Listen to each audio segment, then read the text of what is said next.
Man, it feels good to be back in front of the camera. Yeah, I know it's been a minute, but peep the box, y'all. Peep the box, peep the box, peep the box. Yeah.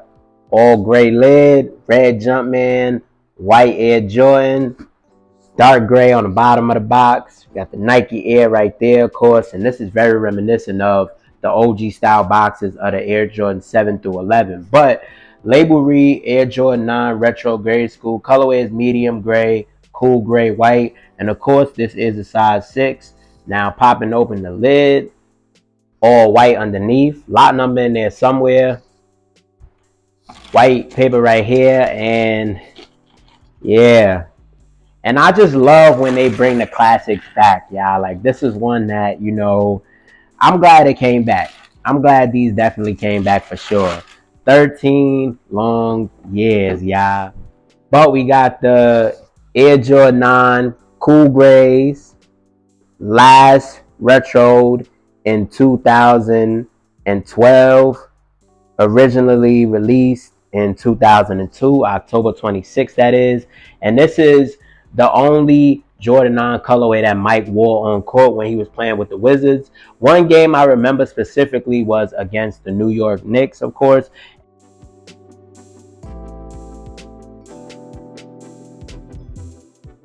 But this is the only colorway that he did wear. I know it's kind of weird to say because he was away from the game of basketball when the Air Jordan 9 officially dropped. So he ain't really wear none of the original colorways, but he did debut these for the most part. And yeah, the price change is kind of crazy. Like, think about it. Back then, these retail for 125, and now they retail for 210.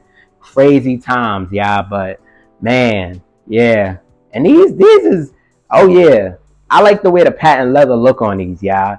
For sure, for sure. I just love the way the patent leather look on these, man.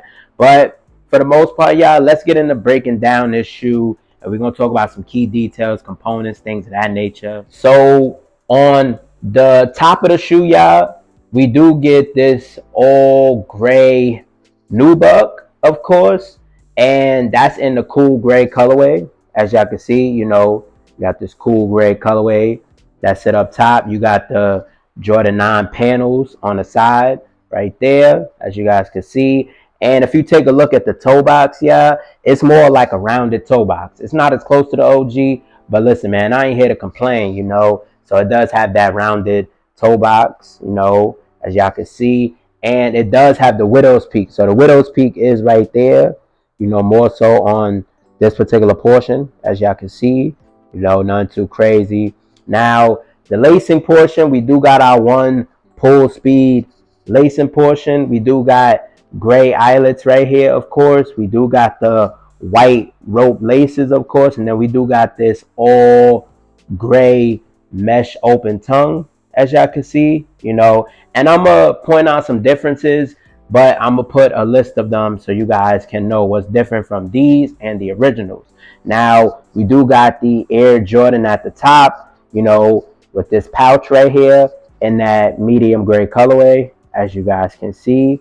For the most part, nothing too crazy for the most part, But going into the middle portion, you do got the patent leather, which wraps around the middle of the shoe. It wraps around into the heel, into the toe cap area, and around the ankle collar as well. And I love the way the patent leather sit on these, y'all. Like, I think the patent leather on these is dope. And also, something that I do want to mention is the leather on the top portion and the middle portion. Both of those are real leather. It's not that synthetic leather that, they've been giving us in the past. Although the top portion does feel a little bit synthetic, which is, kind of weird for the most part. But still love it regardless, y'all. Still love it, man. But let's go into the interior of the shoe.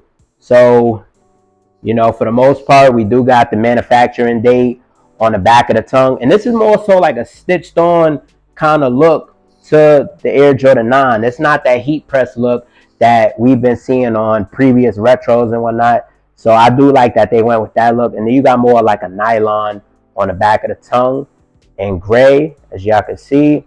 You do got gray padding around the sock liner. You do have the inner booty Hirachi ankle support system right here, and this has a nylon feel to it as well. And this is seen on the Air Jordan 8 and the Air Jordan 7, as you guys can see that for the most part. And then taking a look at the insole, you do get an all gray insole with a white Jumpman, as you can see. Nothing too crazy, of course. And also you do have my sizing tag in there as well, for the most part. But nothing too crazy. And also the insole is a Dream Cell insole. Not the most comfortablest, but definitely give it some time, and these definitely gonna break in for the most part. But going into the heel of the shoe, y'all, we do get the globe and the Jumpman. Of course, y'all know basketball, Michael Jordan being a global phenomenon around the world, things like that. So that was put there in place for that. And you do got the heel tab, which is in this gray kind of mesh right here, as you can see. And then on the bottom half, you do have the white 23 right there. Now, that's something a lot of people ain't like on the 2024 pair of the Air Jordan 9 Powder Blues. And I get it because, it gives it a more appealing look. But then again, they went true to OG with that pair for the most part. But these, they do have that visible 23 in white on the heel, as you can see right there.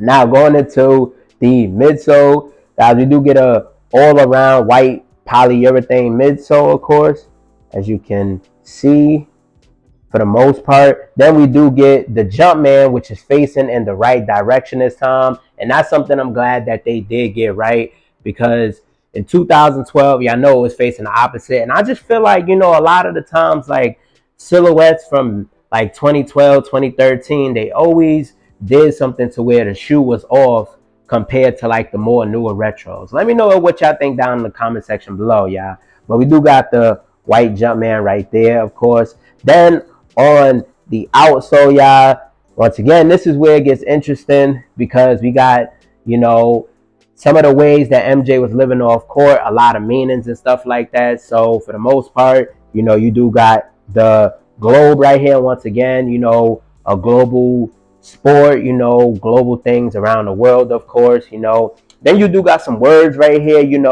which read independence, freedom, athletic, hope, words like that, of course. And also on the right shoe, you get words like dedication, freedom, intense, things like that. Also, you do get the 1994 right there. Of course, although this particular colorway ain't released in 94 for the most part. Then you do get this language right here, which means world sport, of course. And then you get that traditional nod to the Air Jordan 5 right there, of course. Then on the much lower half, you do get that big white Jumpman, and you do get that big 23 behind it for the most part. Standard Air Jordan 9 outsole for the most part. And it is a all gray translucent outsole, which I definitely do think is dope for the most part, So pretty much, like I would say that I'm glad that these dropped again, y'all. I'm definitely glad that these dropped again. And I mean, 13 years ago is a long time.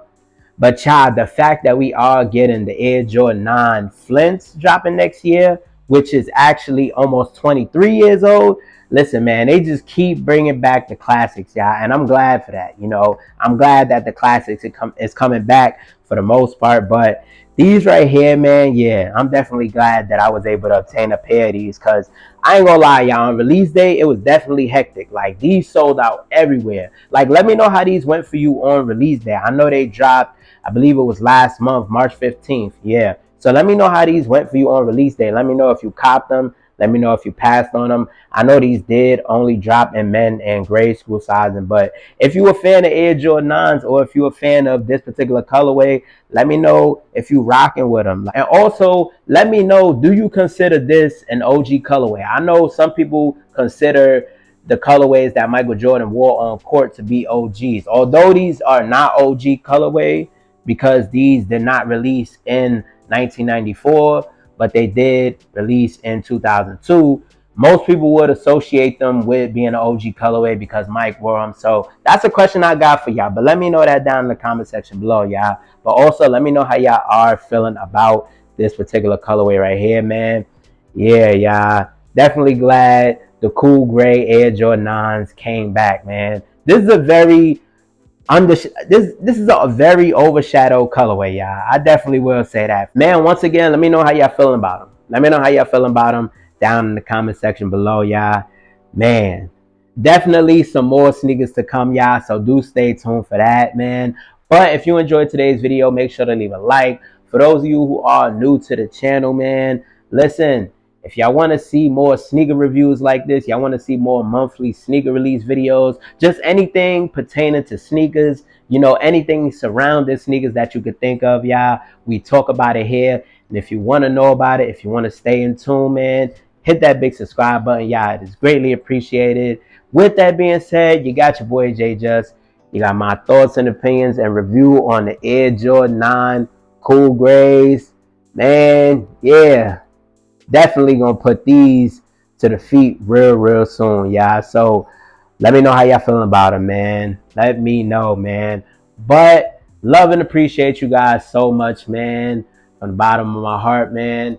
Until next time, reach for the stars. Sky's the limit. And we out.